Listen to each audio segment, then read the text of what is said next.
Good day, I'm Stephen McHugh, and this is your JIS News for Friday, June 22.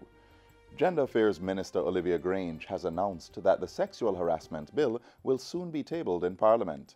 Minister Grange, who was speaking yesterday at the launch of the Jamaica Women's Health Survey report, said Cabinet has approved the submission on the Sexual Harassment Bill. It is now at the Chief Parliamentary Council, will be fast-tracked in a matter of days to the Legislation Committee of Cabinet, and in a matter of weeks will be on the table at Parliament. Minister Grange said the bill seeks to protect all women and men from unwanted sexual advances, requests for sexual favors, and crude sexual behaviors that create an intimidating, hostile, or offensive environment. She further stated that anecdotal evidence from the Women's Health Survey conducted in Jamaica in 2016 suggests a serious problem with gender-based violence. 1 in every 4 women in this country between the ages of 15 and 64 will experience violence by their intimate partner and or some kind of sexual violence in their lifetime. And 1 out of every 4 women will experience sexual violence by someone who is not their intimate partner. The findings, based on interviews with women across the island, showed a generational link related to acts of violence. It also revealed that 2 out of every 3 women who are victims of domestic violence do not seek professional help unless in severe cases. The findings of the Women's Health Survey will be used to bolster implementation of the National Strategic Action Plan to eliminate gender-based violence in Jamaica. The 10-year plan outlines actions to prevent gender violence, improve services for victims, and strengthen implementation of laws to deal with perpetrators. A new decontamination section was officially opened yesterday at the Glen Owen Isolation Ward at the Bustamante Hospital for Children. Renovation of the Glen Owen Isolation Ward was adopted as a Labor Day project by the Kingston and St. Andrew Municipal Corporation. The first set of renovation work at the ward was the installation of the decontamination section. The section is fully fitted with 7 beds to better treat minors with infectious diseases. Health Minister Dr. Christopher Tufton says the upgrades are a meaningful addition to the hospital as the facility is now poised to deal with more critically ill patients. The dynamic nature of the environment makes things change, makes the vulnerabilities change, the risk profile change, and it is difficult at times to keep up with the requirements to respond to those changes within the environment. But once we have the partnerships, as is being displayed here, and some of the other things that we will do, I think the hospital has risen to the occasion. The decontamination section was also outfitted with air conditioning units, windows and doors, as well as other amenities. Mayor of Kingston, Delroy Williams, said the renovation cost $4 million to date and more works are to be completed at the facility. The scope of the project is being undertaken in phases and includes installation of plumbing and electrical works, LED lights, windows and doors, among other things.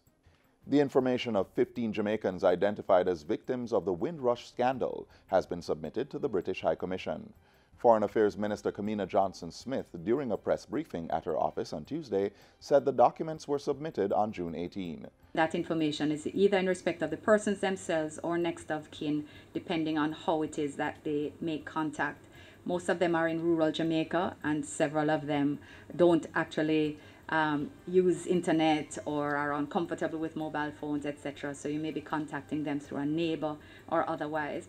Minister Johnson-Smith said her office was asked to contact 16 persons by the Home Office in London, one of whom was confirmed deceased. Minister Johnson-Smith said 32 Jamaicans actually came forward. 29 were deemed as possible Windrush victims, but 3 fell outside of the Windrush era. Of those 29 persons, 2 persons have received visas to travel to the UK. We know 1 has traveled.